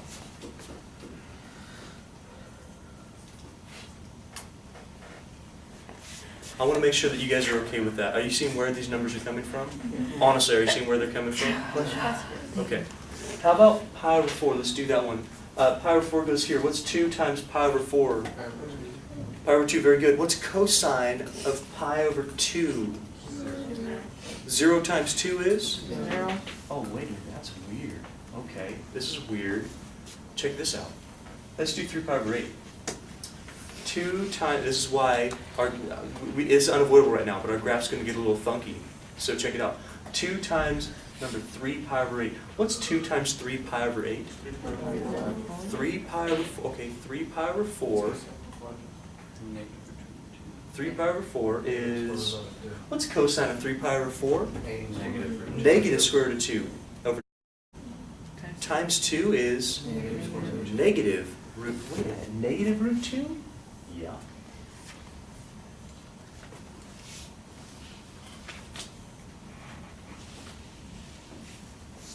Lastly, let's plug in pi over 2. See how this one works out for us. Pi over 2, what's 2 times pi over 2, please? Oh, this is weak sauce. What's 2 times pi over 2? Very good. All right, cosine of pi is negative 1. Negative 1 times 2? Negative 2. Sure enough, it's negative. Is that okay to have a negative r? Yeah. Did I teach you how to graph polar coordinates with negative r? Yes. Sure as heck did. You know that. So yeah, here's what's happening. First, are you guys all okay with the point? Show of hands if you are. Good. All right. So we're just plugging in some trig angles. No problem. Just plug it in. Our r is going to start at a length of 2. It's going to work itself down to 0, and then it's going to bounce back up and have a length of negative 2. If we can graph this, then we can use our symmetry and get a really nice picture out of it. You guys ready for it? So let's go for it.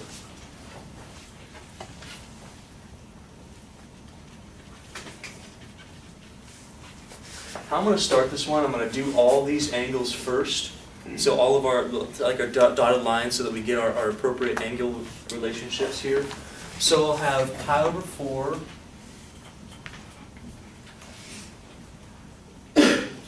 If you have pi over 4, pi over 8 is not one that we typically graph with. But where would pi over 8 be in relation to 0 and pi over 4?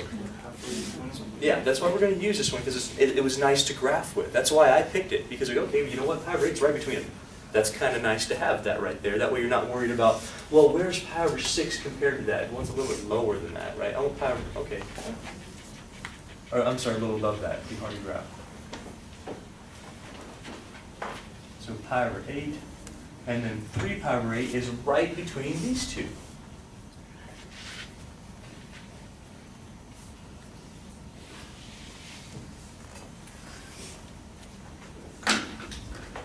Are you still so far so good? Yes. Let's graph. So what happens when I have an angle of 0? What's my r, please? Angle of 0. R is 2. Perfect. Angle of pi over 8. What's my r? So when I get to pi over 8, check it out. Here's 0, I'm at 2. Pi over 8, I'm at about 1.7, square root of 2. So we're going to imagine it to be right here and take it up, probably right about there, square root of 2. You guys seeing that we have the same exact values, just organized in a different way? This is graphic organizer, just lets you see what the points are. This is your actual points on a polar graph. You with me? Next up, How about, oh, wait a minute, pi over 4. 0. So pi over 4, I get, that gives me something right on the pole. Now look what's happening. This says that my r is decreasing to here and then decreasing very rapidly. So what's going to happen is this thing's going to go, boom, right there. Okay. Now this is what's kind of fun. At 3 pi over 8, it says when I get to 3 pi over 8, what's my r? Negative? Does negative go here? No. What do you do with those negatives? At 180. Oh, that's right. It's like right down here. Does that make sense to you? Cool. So here you go. All right. So down this way. And it's going to be, looks like the same distance as this guy, but just down here. So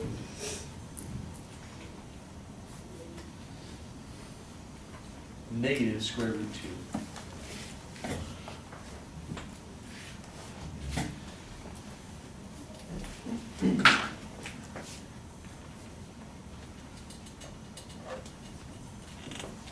And last one. If I'm at pi over 2 that says go to your angle pi over 2, hey, we're right here, and then make it r of what, please? Negative 2 is not up 2, but down 2. I want to make sure that you are all okay with those points before we move on any further. Are you? Is this weird a little bit? Kind of cool though, right? A little bit cool. So what happens is, you deal with your symmetry first after you determine that it's a polar equation, or you make it a polar equation. Here we have it. We know it's symmetrical about the polar axis, this way. We know it's symmetrical about the theta equals pi over 2 axis, the y-axis, this way. We know it's this way now. Well, if we graph from 0 to pi over 2, yeah, some funky things can happen. We can have some negatives. By the way, one reason why we did this and why we didn't do the revolving around the origin is because sometimes this will take care of it for us. We don't have to worry about it. So in our case, we have 0, 2, hey, no problem, 0, 2. We have pi over 8, root 2. We have pi over 4 and 0, that gives our origin back. We have 3 pi over 8, oh, but it's negative. That's 180 degrees different. And then we have pi over 2, but it's negative, 180 degrees different. So here's what this looks like. It says our r is decreasing really rapidly, then increasing really rapidly, and then increasing a little bit. So we have something that looks like this. Like that. Do you guys see the picture that I'm seeing out of that? I know that you literally see it, but do you see why we get that picture? Do you understand why we do this and why we don't just list out our points? This gives you a look at what the r is doing. It's shrinking to 0 and then increasing, but negatively, and that's why we get that looking graph. You with me? Now we get to use our symmetry. If we do, I know that this is going to be symmetrical. I know this is going to be symmetrical. I know this is going to be symmetrical. I know that's going to be symmetrical. What we end up getting is this, it's going to be kind of sloppy, but here's 2, because I'm not the best artist in the world. I wish I was. But we're going to get something that looks like almost like a clover leaf. So it's going to go, okay, out this way, and then, down, and then out this way, and then back, and out this way, and back. Looks that's horrible. Ruined it! Killed it! But that's the picture. It should actually all go through the origin, like a pretty flower. But that's the idea. If you were to do this correctly, it goes here, make it symmetrical. Here, make it symmetrical. Here, make it symmetrical there. I know I just brutalized this graph, but I'm wondering if you get the picture, pun intended. Do you get the picture here, the idea? Show of hands if you do, if you feel okay with that one. Man, I wish, right side people, I got nothing from you guys. Are you all right with it? All right. Man, I wish I was a better artist. I really do. Maybe I took more time, but I didn't. Let's see, what if I did that? What?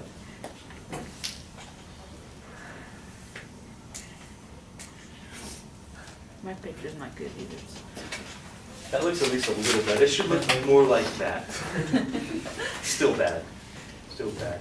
As long as you get the idea, this is the thing that we're trying to do. Have I made it make sense to you? Explain it well enough for you?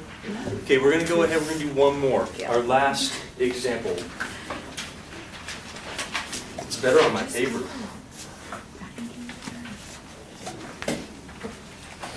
you know what, I'm gonna leave this, I'm gonna do it over here. Are there any questions on this at all? Do you understand where our points are coming from and a wire graph looks the way it does because we have our symmetry? Yes, sir. Okay, then I've explained it well enough. This gives us this symmetry, and so from here you go boom, and you can go boom. So this gives us here and this.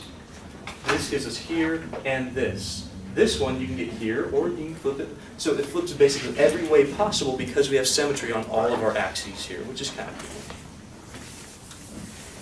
Okay, last one.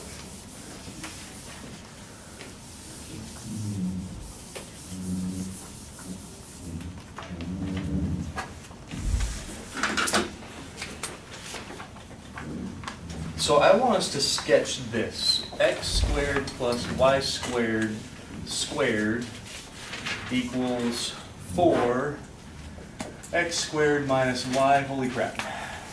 What? What in the world is that? Do you know what that looks like? No. No, me neither. I have no idea. Are you supposed to know what it looks like? No, because that's not even polar right now. It's in XY, and you'd have a hard time even plugging in points right here, wouldn't you? Yeah. Because what should you plug in? Do you even know the points on the graph? Nope, don't even know them. So how would we even go about graphing this? Maybe do it with some symmetry. You could probably get some symmetry out of this, but it's not going to be all that easy to do. I'll tell you right now, that squared, that squared, that squared, that squared. It's going to be symmetric about both the x and y axes just by looking at it. Do you guys see what I'm talking about? So whether they're plugging positive x or negative x, I'm going to get the same thing. Now, we're going to use that to our advantage. I'm not going to show you the symmetry right now. Or when we convert this. I'm going to tell you this is symmetric about the x-axis and about the y-axis. Do you see why? Yes. Y's right there. But like literally, do you see that whether they're plugging positive or negative, it's going to be the same thing? Same output. Okay, and we're going to see that it's going to look, this is why I left this on the board, it's going to look really similar to that when I convert it, and we're going to have the same exact results. It's going to be, x-axis means polar axis, y-axis means power 2 axis, so it's going to be symmetric about those two axes again. I'll show you that right now. So, number one thing, do we have polar, do we have rectangular? What do we have? Rectangular. Let's convert it.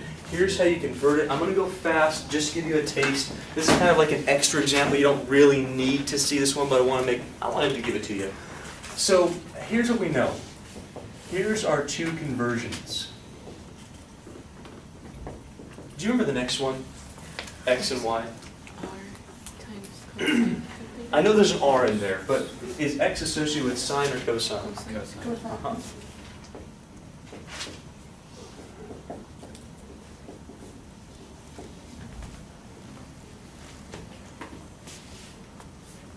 Okay, I'm going to kind of do the wham bam fancy pants math, go real fast on this thing. So you might have to slow this down a little bit to do it on your own, no big deal.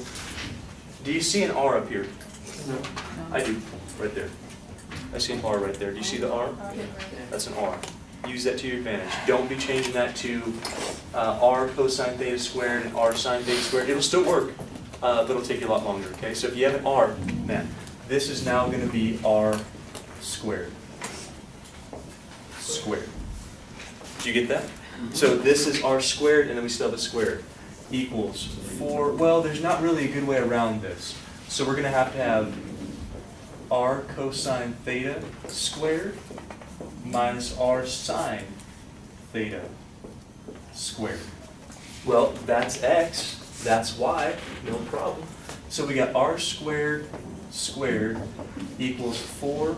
Inside here we're going to have R squared, we're going to have cosine squared theta minus R squared, and then sine squared theta. If we factor out the R squared, we get R squared squared equals 4 R squared, and then we get cosine squared theta minus sine squared theta.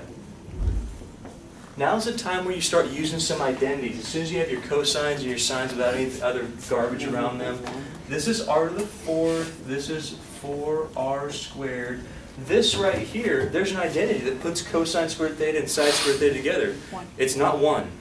A plus would be 1. Oh. Don't do 1. Please. This is cosine 2 theta. That's what that is. If you don't believe me, you can look it up. It's there. Now, tell me something I can do with my r squareds. If I divide, then this takes care of two of these. I get r squared equals 4 cosine 2 theta. Now lastly, I do want to solve this for r. So what am I going to do? Square root. So r equals the square root of 4 cosine 2 theta. There's one more thing I'm going to do. It happens with this 4. Square root of 4 is? 2.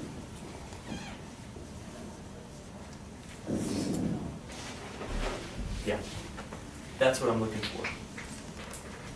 Right now, that's converted to a polar equation.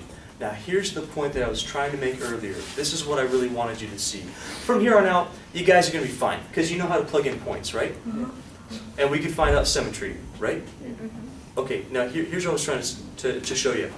From the rectangular equation, did you grasp the concept that this is symmetrical about the the y-axis and the x-axis? Did you get that? It's all being squared? Has to be. Now check this out. See how we have the cosine 2 theta? See, we have the cosine 2 theta? That one worked out to be symmetric about the polar axis and symmetric about this theta equals pi over 2 axis. I'm not going to show you, but do you understand that that's going to work out to be exactly the same thing? It's going to be symmetric about the polar axis, and it's going to be symmetric about the pi equals 2 axis. You can show it if you want to. The only difference is that's got a square root around it. It's going to work out to be the same. It takes a little bit more manipulation, but it's going to work out to be exactly the same. Show of hands feel okay. This is going to be symmetric about these same 2 axes. You okay with that one? I want to show you something interesting that happens here. So we're going to have symmetric about polar and theta equals pi over 2 axes.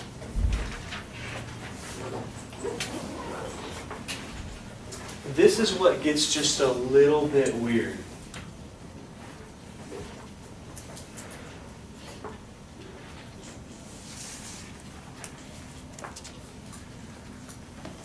You know what? Make it theta and r. We'll do this again. Theta and r. If I plug in 0, check it. If I plug in 0, what's 2 times 0? 0. Cosine of 0? Square root of 1? Times 2? So I still have 2.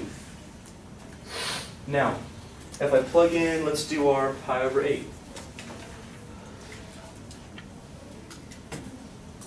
And pi over 4. If I plug in pi over 8, we got to go quickly, we're running out of time. 2 times pi over 8 is? Pi over 4, yes? Cosine of pi over 4? Square root of root 2 over 2. It's like the square root of 2, square root of the square root of 2 over the square root of 2 times 2. It's a little awkward to do. What I want you to get out of this is that that's positive. Do you understand it's positive? It's up here somewhere, all right? Ish. Let's do pi over 4. 2 times pi over 4, I don't want to go through the math. I don't want to approximate. I just want you to get you that it's positive and it's up there a little bit. 2 times pi over 4 is what? Cosine of pi over 2? Nice. It's going to be 0.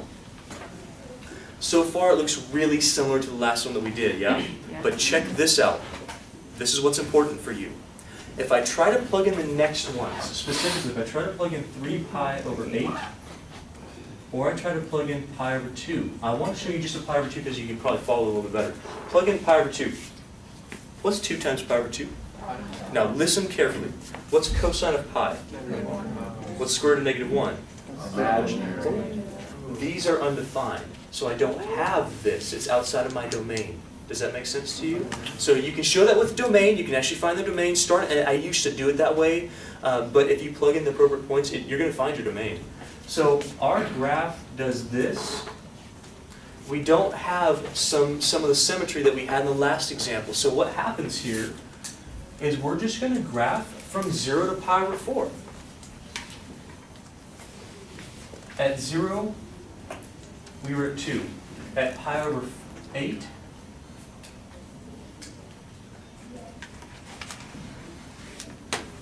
we're about here. At pi over 4, we're at 0. but that's all we have to go to. Can I go further? No, it's undefined. So really, what this one doesn't have that extra little loop here, which means that all I can do, instead of making this part symmetrical as well, it's just this part that gets symmetrical. What it ends up being is like an infinity sign.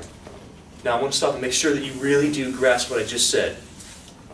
So Jake, you okay getting down that far, yeah? Are you okay that when I plug in points, these two things are going to give me a negative inside of my square root? That's a problem. That means it's undefined. It's outside of my domain. So I can only go from 0 to pi over 4, and then I'm going to use this idea of I'm symmetric about the polar and symmetric about the pi over 2 axis. So, hey, here's 0 to pi over 4. At 0, I was at 2. At pi over 8, I'm at something positive, but just a little bit less than 2. At pi over 4, I'm at 0. Now we get to use our symmetry. I'm symmetry this way, and then this way. But I don't have up here. I don't have that. So I'm going to have... Oh, almost. I was so close. Dang it! Come on, Leonard.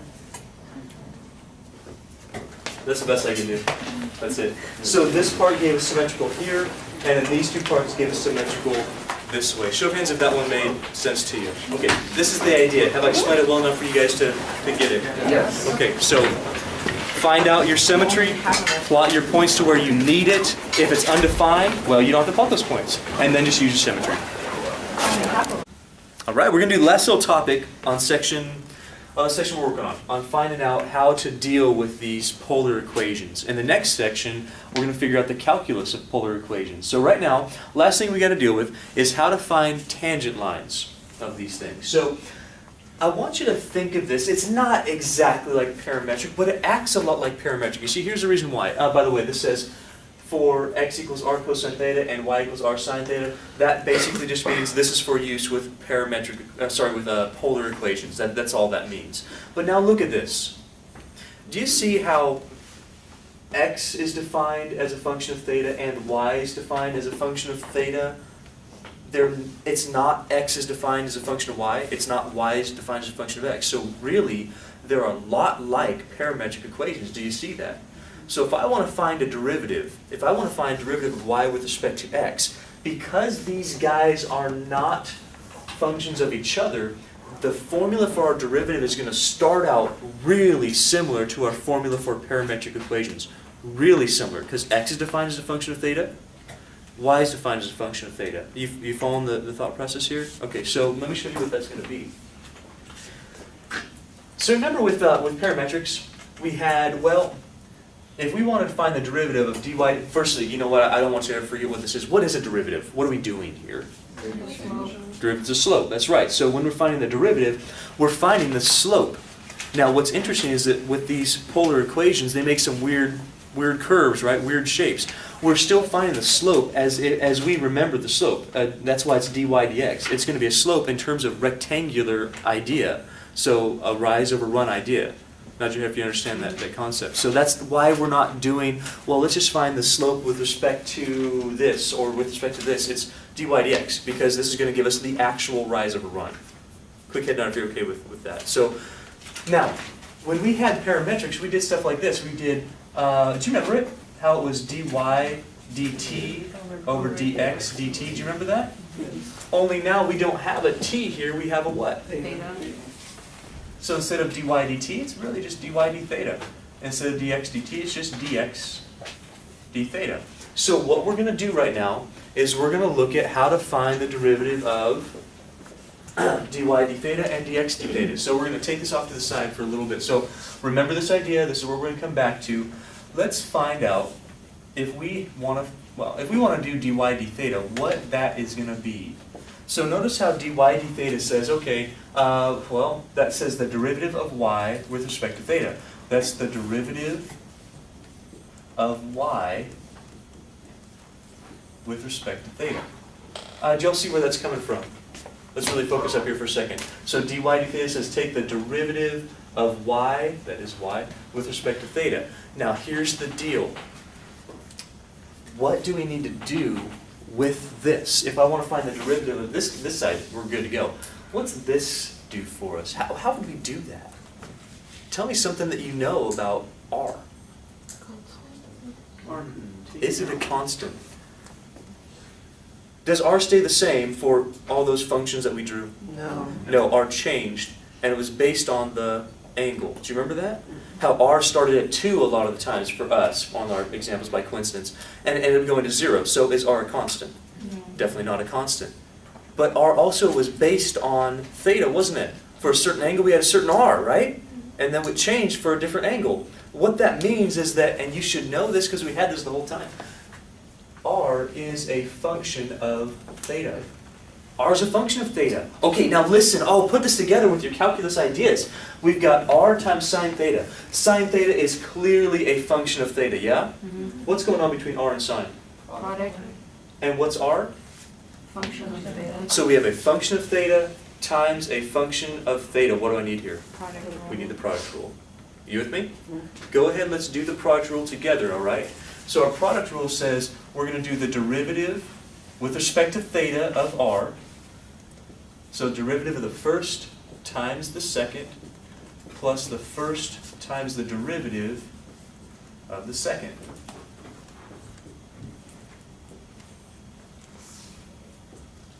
Well, let's think about what this is now. Now, listen carefully because we're using like 3 different ideas here, okay? We're using the idea that it's similar to parametric because they're not defined as a function of one another. We can treat them as a function of theta, and that's pretty easy.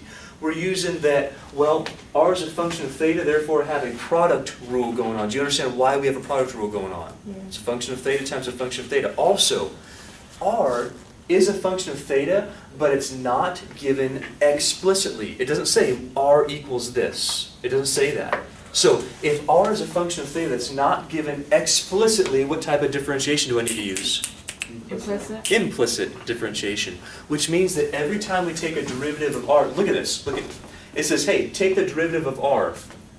What's the derivative of r? DDR? I don't know, because it's with respect to theta, not with respect to r. So you don't just go, oh, well, it's 1, because it's implicit. It's a function of theta, therefore we say, well, the derivative of r with respect to theta is dr d theta. That's exactly what that is. Now, sine theta, it says we don't touch the second one, so times sine theta, plus we don't touch the first one, that's r, and we multiply by the derivative of, now this one's easy. It's a function of theta, it even has a theta up there, d theta. So what's the derivative of sine of theta? Sure. Show of hands if you feel okay with that so far. Do you understand the idea that we had to use implicit? Because r is a function of theta, well, we're taking a derivative with respect to theta. We have to have dr d theta. Do you understand the idea of the product rule here? Okay, the next one, well, it says, well, look at that. All we needed to do to find our derivative, dy dx, we needed dy d theta. We've got it. This is dy d theta. I'm going to kind of do a shortcut here. I'm just going to state it. Do you understand that you could do exactly the same thing with dx d theta? Do you guys get that? With dx d theta, you can even do it from here. You'd say derivative of the first times the second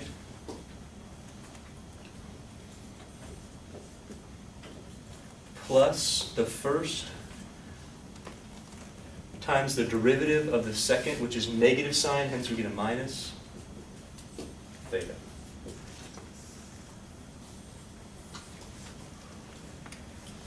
Okay, I want a quick show of hands if you feel okay with that so far. You sure? Sure you're sure?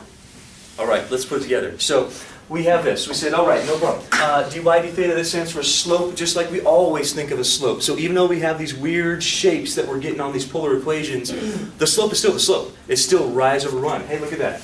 Change in y over change in x. Rise over run. Only we don't have y as a function of x, we don't have x as a function of y. We have them both as functions of theta. No problem. So we say, well, let's just do that. Dy d theta, dx d theta. Dy d theta, because of our product rule, because of our implicit differentiation, we get this. Dx d theta, same thing, we get this. If we create that ratio that we want, dy d theta, that's our formula for a derivative with respect to our polar equations. Have I explained this well enough for you guys to get it? Are you sure? So I'll just write the last thing out here. So dy dx, therefore, is this. you do dr d theta, you multiply by sine theta, you add r cosine theta, over dr d theta, you get the same thing, times cosine theta, minus r sine theta. That is what we worked for.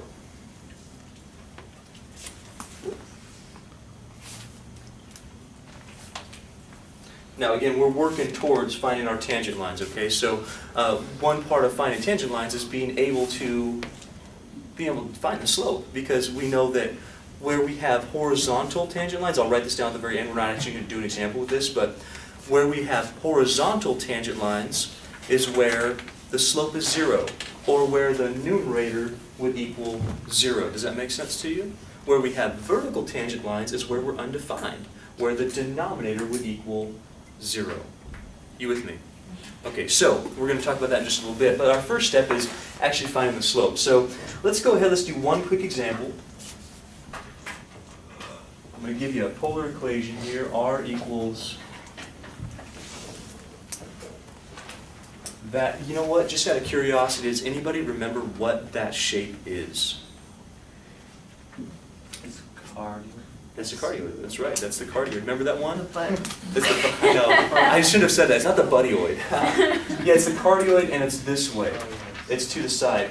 1 plus sine theta is a cardioid, but upward. So it's very similar, it's just in a different direction. Okay, so that's a cardioid. I want to find the derivative, and then I want to find the slope of the tangent line at a certain point. So here's how it might be worded: find dy dx.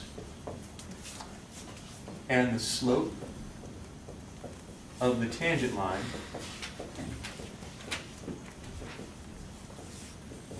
at theta equals pi over 6.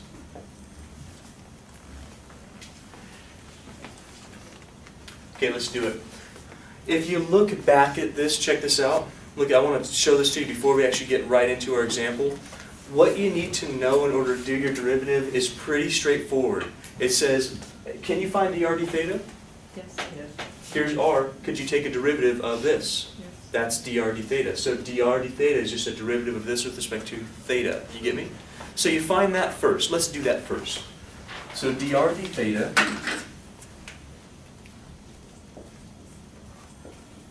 equals, what's the derivative of 1? What's the derivative of cosine theta? So the derivative of r with respect to theta is negative sine theta. Show of hands if you feel okay with that so far. So here's what's going to happen when we do our ratio. We're going to have that thing, negative sine theta, here, and we're going to have it here. Are you with me? Sine theta, that's not going to change. Cosine theta, that's not going to change. The plus doesn't change. The minus doesn't change. This cosine doesn't change. That sine doesn't change. But the r is an issue. So the r, how much is r? Do you know how much r is? Oh, right there. You're just going to plug that in. So what we do is we plug in, we do this little derivative first. It's usually pretty easy. Do this derivative. We're going to put it here, we're here, then here. Sine theta, cosine theta, plus, minus.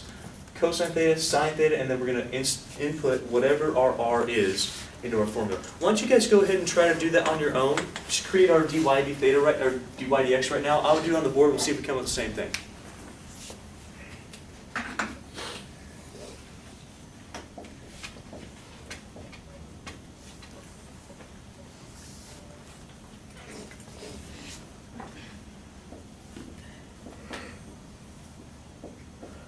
dr d theta times sine theta plus, let me put our r.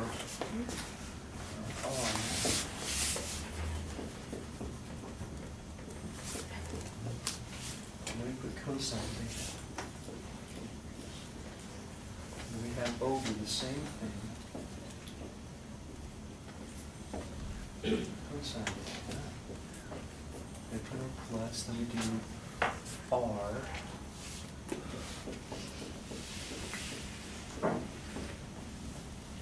Sine theta. Isn't it subtract? Just testing. See if you pass. Now, I have a test for you guys. for those of you who like to make me want to drink at night, can I simplify these? Can I simplify these? Don't ever freaking do that, okay? Ever, ever, ever. Unless your pluses and minuses are in parentheses, you can't simplify anything. If they're in parentheses, it means you're multiplying by everything, all your factors, okay? So we can't touch a thing. Let's see if we got it right. Do we have our dr d theta Yes. here and here? We got our sine, we got our cosine, we got our plus, we got our minus, we got our r here and here, then we got our cosine, we got our sine. Did you get the same thing that I got? Yes. Now, you could, what is this? What do we have right here? What does this mean? What is it? What did you just find? The derivative. Derivative stands for slope. That's it. That's what it is. This represents the slope of that cardioid. Remember the cardioid? Was the cardioid? Well, this represents the slope of that shape at any point that you give it. But our points are now angles. So you say at angle of 0, what is it? Well, it's probably going to be undefined. It's probably going to be a vertical tangent. At pi over 6, what is it? I don't know, probably going to be negative. Probably, just a hunch. Because if you go like that, cardioid looks like that. Make sense? Go at this angle. We can find out what the slope is at any point, any angle along that cardioid. That's really actually interesting. So don't forget what we're doing. We're finding the slope of things. That's what a derivative is. So since we find dy dx, all you have to do, just plug in pi over 6. Now, it's probably going to be a little bit nicer if you simplify this a little bit, because I don't want to have to plug it in 1, 2, 3, 4, 5, 6. I don't have to plug it in 8 times, okay? So maybe work with it just as a little bit of exercise right now. We're going to work through this thing and simplify this. So if we were to do that, could you plug it in? Yes. Would it be a little bit easier to find horizontal and vertical tangents if you simplified it? Yes. Oh yeah. So we're going to have negative sine squared theta. We're going to have plus cosine theta plus cosine squared theta. We're just going to distribute some things. We're going to have negative sine theta cosine theta minus sine theta minus sine theta cosine theta. Can y'all check my algebra 2 just to make sure I'm doing that right? Would you double check me, please? Sine squared, you distribute, bam, bam, we get this. Distribute, get this, or multiply. Distribute, we get that. You with me so far? Let's start reorganizing some things here, because we're going to see some identities pop out of this. So first identity that we see. What I'm looking for are things like cosine squared plus sine squared, or cosine squared minus sine squared. Don't use the wrong identity.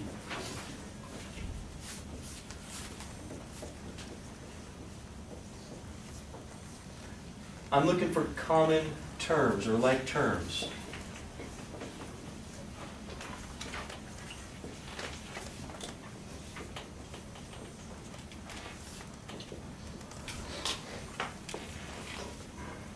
You guys okay with that so far? Yes, no, yes? Okay, we'll continue. Does anybody know, oh man, I hope that you know. Anybody know what cosine squared theta minus sine squared theta is? And don't you dare tell me 1. 2 cosine. Cosine. Cosine 2 theta, that's right, that's right. This thing right here, this piece, is cosine 2 theta. I know that's too small to see probably, but it's cosine 2 theta plus cosine theta. Another question. Can I add cosine 2 theta plus cosine theta and get cosine 3 theta? No. You passed. Very good. You just passed trigonometry. Okay, next one. How about this? How about, ignore the negative for a second.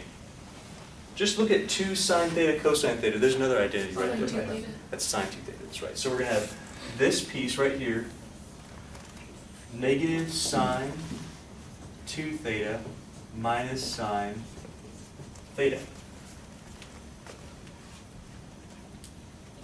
So far, so good? Let's do one more thing just to make it a little bit nicer. If you want to, you can do this. Let's factor out this negative. That way we don't have to worry about subtraction on our denominator here. So the way I would probably write this, I'd write this as negative cosine 2 theta plus cosine theta over sine 2 theta plus sine theta.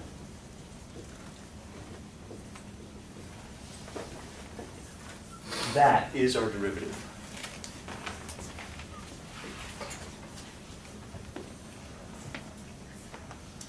Okay, I want to show of hands if you're okay with that one so far. Okay, now, we've answered part of our question. So far, we've answered this part. Find dy dx. We've just found it. Again, I'm going to keep on saying this. What is this? That's the slope. What's it the slope of? Tangent line. To what? You're right, it's the slope of the tangent line. To what? To the part. To that. Yeah, whatever shape that is. That happens to be a cardioid. So this says, you know what? What's also interesting? It's the slope based on the angle. So that's why I'm giving you, I'm not giving you x, I'm not giving you y. These are polar. So it says, hey, tell me what the slope is of your function, or the slope of the tangent line to your function at a certain angle. So at pi over 6. So it says, okay, start at 0, go to pi over 6. Tell me what the slope is. Well, can you do it? What are you going to do to find out what my slope is? Plug in, plug it up. Plug it in. Go for it. There's 4 places to plug it in. So plug in pi over 6. Here, here, here, here. Do not neglect that that is a negative. Plug in pi over 6 here, here, here, here. Let's figure that out. I'm going to expect that you can do it on your own.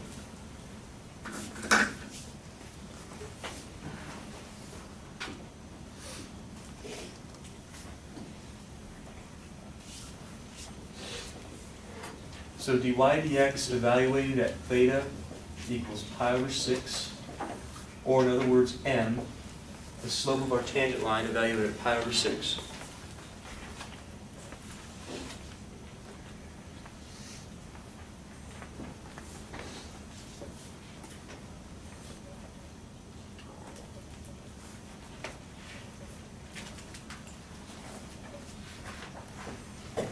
Really did run out of room, didn't I? Should have wrote smaller.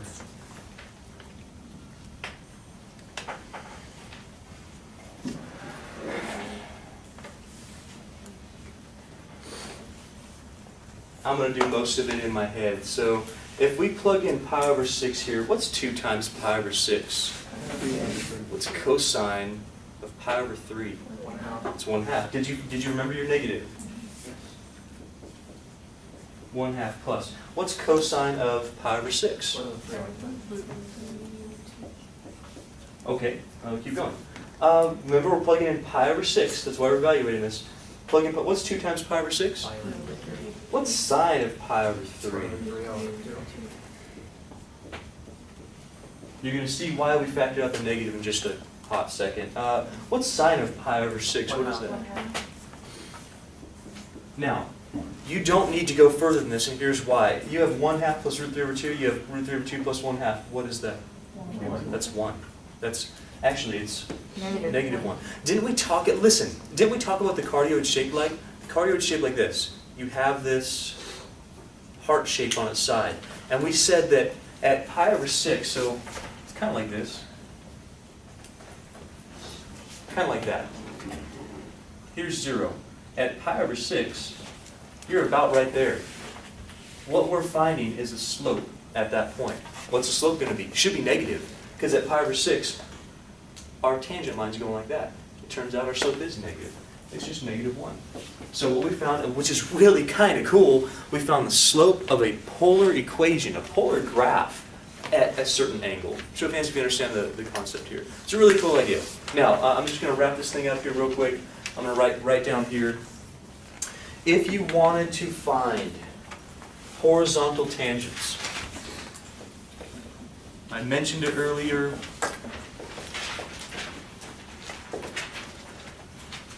But I'll state it for the record.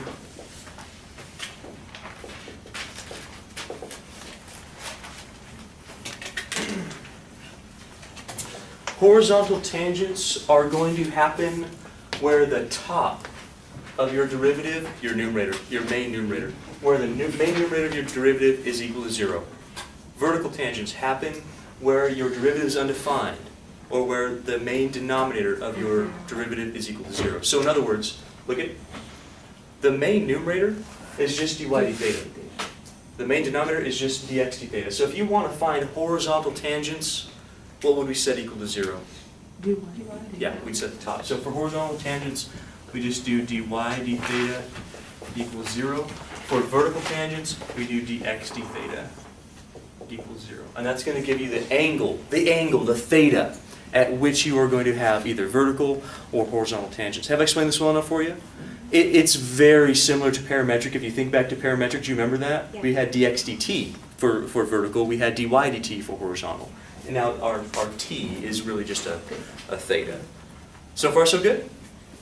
Okay, we just finished section 10 point, whatever we're on. 4. The next thing that we're going to do, we're going to talk about using these polar equations in calculus. So finding out the area, we kind of did that here, but we're going to find out the area under a curve, or between our curve, contained within it. And that's going to be kind of interesting. So we're going to start that right now. Any last minute questions on this stuff? Okay. All that to find -1. All that to find -1. That's right. Well, that's just like when you did all that work to find out it was divergent. Good point. It's like, man. You showed nothing.